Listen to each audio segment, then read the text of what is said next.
Hello student, I am Sanjay sir, Physics faculty. Last video lecture में हम discuss कर रहे थे इलेक्ट्रिकल डाइपोल के बारे में. इलेक्ट्रिकल डाइपोल में हमने स्टडी किया. इलेक्ट्रिकल डाइपोल की इलेक्ट्रिक फील्ड डिफरेंट पॉइंट के ऊपर हमने डिस्कशन कर रहे थे.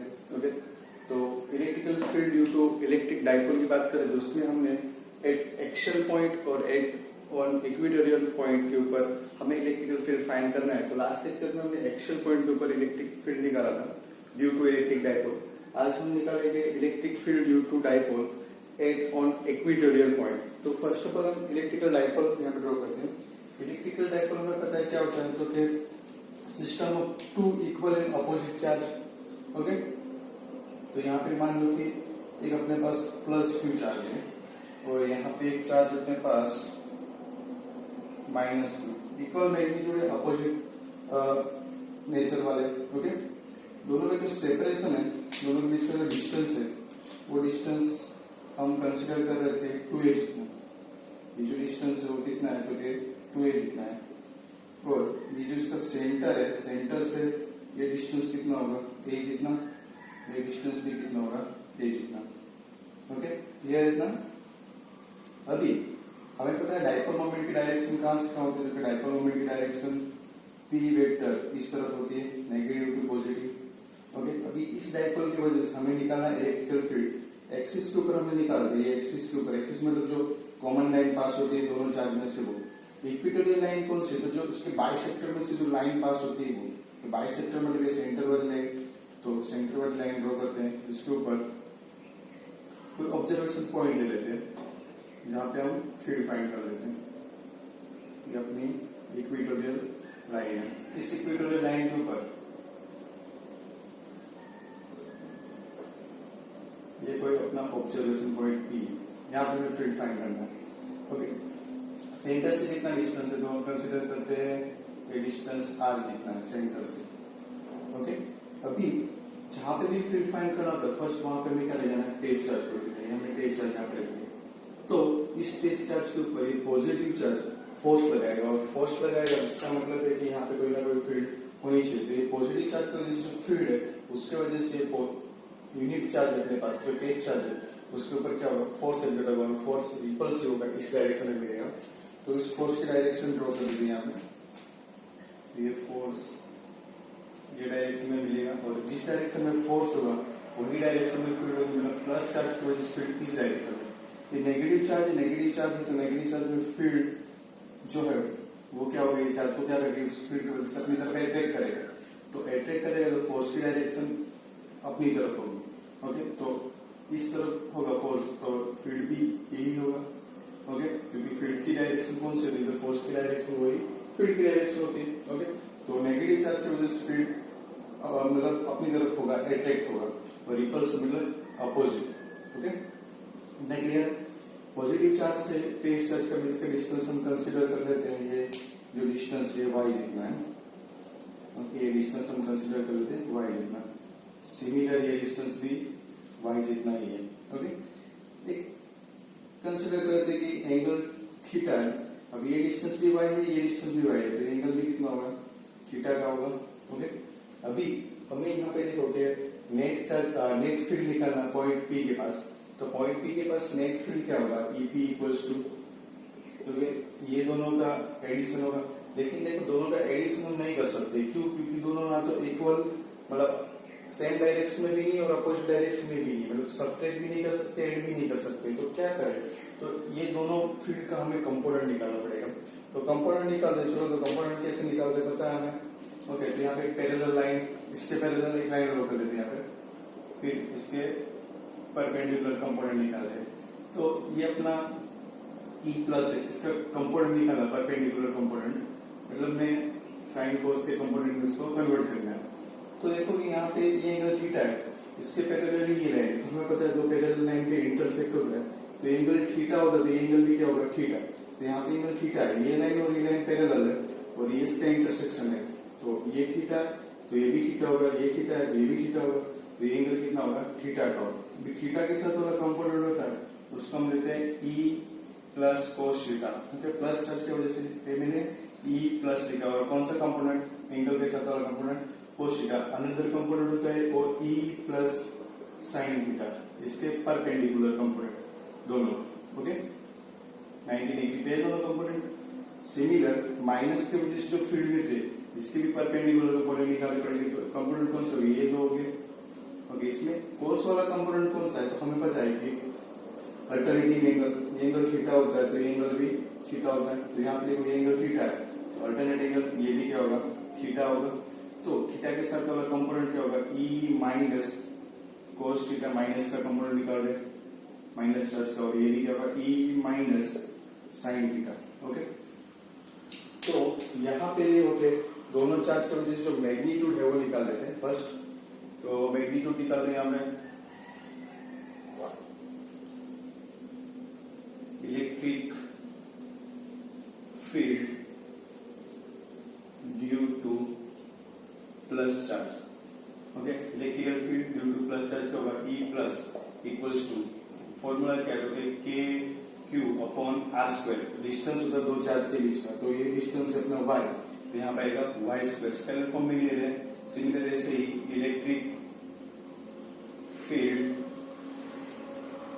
Due to negative charge, okay, तो वो क्या होगा, E minus equals to k q by y square. Okay, same आया दोनों का magnitude.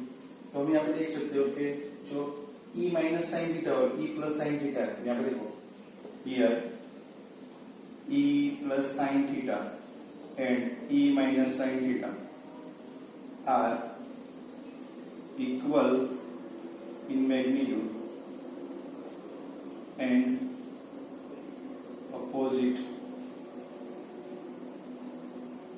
opposite in direction। Okay, तो क्या हो जाएगा, दोनों का मैग्नीट्यूड तो सेम है, ई माइनस और ई प्लस का, लेकिन दोनों एक दूसरे के अपोजिट डायरेक्शन में, देखो एक दूसरे के अपोजिट डायरेक्शन में कोलिनियर भी है, तो एक दूसरे की जो इफेक्ट है उसको कैंसिल आउट कर देंगे। मतलब हमें जो रिस्पॉन्सिबल कंपोनेंट चाहिए ई प्लस का, मतलब मैं यहाँ पे ईपी जो वेक्टर चाहिए हमें, ईपी वेक्टर मतलब नेट इलेक्ट्रिकल फील्ड है, उसमें ये कंपोनेंट तो आएगा नहीं क्योंकि इसकी इफेक्ट तो कैंसिल आउट हो रही है, तो रिजल्टेंट इफेक्ट किसकी मिलेगी, क्योंकि ई माइनस कोस थीटा और ई प्लस कोस थीटा का मिलेगी, क्योंकि दोनों सेम डायरेक्शन में। ओके, तो नेट इलेक्ट्रिक फील्ड क्या होगा, नेट फील्ड इलेक्ट्रिकल फील्ड क्या होगा, तो net electric field e p vector equals to क्या होगा, क्योंकि e p sorry e plus cos theta vector form में ले रहे हैं यहाँ पे, प्लस ई माइनस वेक्टर में कोस थीटा। ओके, इसमें मैं वैल्यू डाल देता हूँ, तो e p vector equals to e plus की मैग्नीट्यूड क्या है, k q by y square cos theta, अभी ऊपर वेक्टर लिखा है तो डायरेक्शन दिखाना पड़ेगा। तो देखो ई प्लस और ई माइनस है, दोनों कौन सी डायरेक्शन में, तो अपोजिट इन डाइपोल मोमेंट की डायरेक्शन में, डाइपोल मोमेंट की डायरेक्शन नेगेटिव टू पॉजिटिव है, मतलब में वो टूवर्ड लेफ्ट है, तो यहाँ पे ई माइनस कोस थीटा और ई प्लस कोस थीटा की डायरेक्शन कौन सी, राइट साइड है। ओके, पॉजिटिव एक्स में और ये नेगेटिव एक्स में, तो हम ये डाइपोल मोमेंट की जो डायरेक्शन उसके रेफरेंस में दिखाना चाहे ये दोनों का डायरेक्शन, तो डाइपोल मोमेंट के अपोजिट डायरेक्शन में, तो यहाँ पे हमें क्या लिखना पड़ेगा, तो डाइपोल मोमेंट की जो डायरेक्शन उसके अपोजिट में, मतलब माइनस पी के रखेंगे, पी क्या है, तो डाइपोल मोमेंट की डायरेक्शन दिखा रहा है।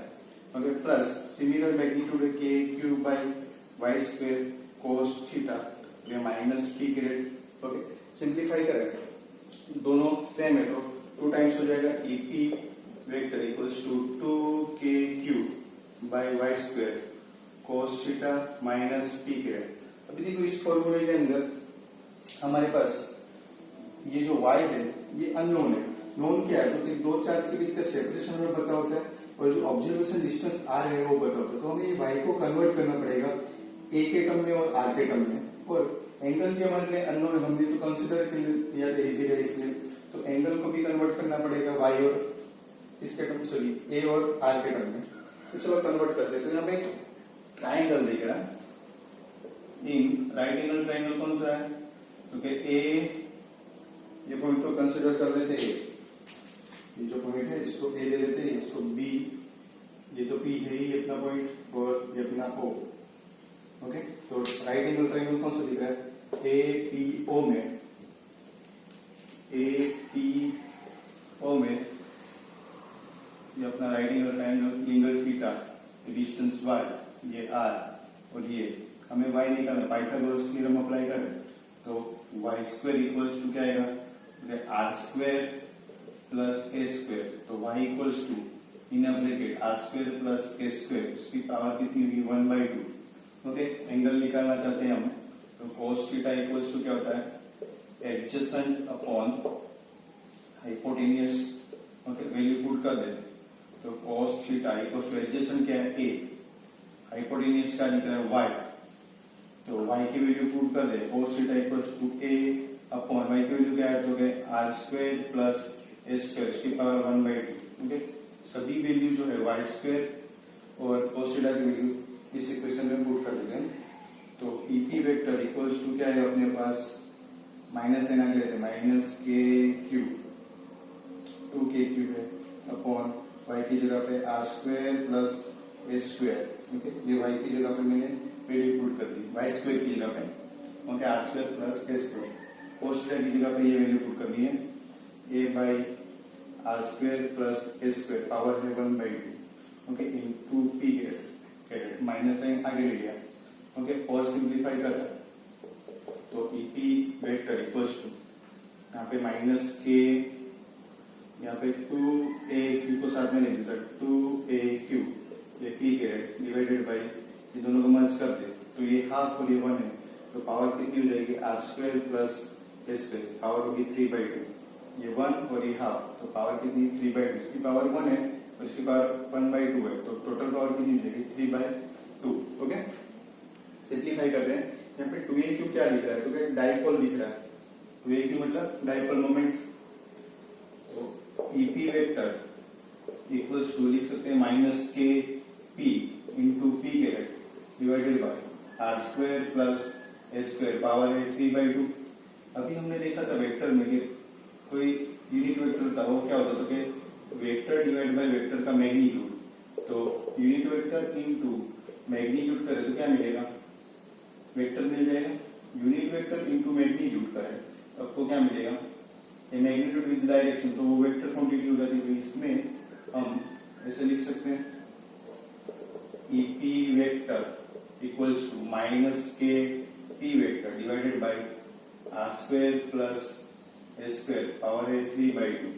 ओके, और थोड़ा इसमें सिंप्लीफाई करते हैं कि जो हमारे दो डाइपोल में दो चार्ज के बीच का जो डिस्टेंस होता है वो एंगस्ट्रॉम में होता है और ऑब्जर्वेशन डिस्टेंस होता है वो सेंटीमीटर में होता है, मतलब में आर ग्रेटर देन ए है, तो हम यहाँ पे लिख सकते हैं कि r is very very large compare to a, तो मतलब में आर के रिस्पेक्ट में ए को हमें नेगेटिव इग्नोर कर सकते हैं, तो EP वेक्टर इक्वल्स टू अपने पास आएगा माइनस KP वेक्टर, यहाँ पे पावर कितनी हो जाएगी आर स्क्वायर और उसकी पावर 3/2, तो मतलब में टोटल पावर हो जाएगी इसकी EP vector equals to minus KP vector divided by r cube, k को और सिंप्लीफाई करो तो हो जाएगा अपना EP vector equals to 1/4 pi epsilon, k की वैल्यू पता है 1/4 पाई एप्सिलॉन माइनस साइन थी।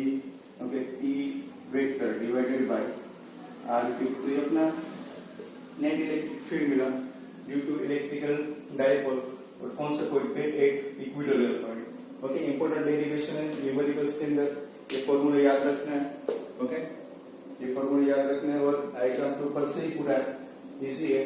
ओके, देख लो और नोट डाउन कर लो, फिर मिलते हैं नेक्स्ट लेक्चर में।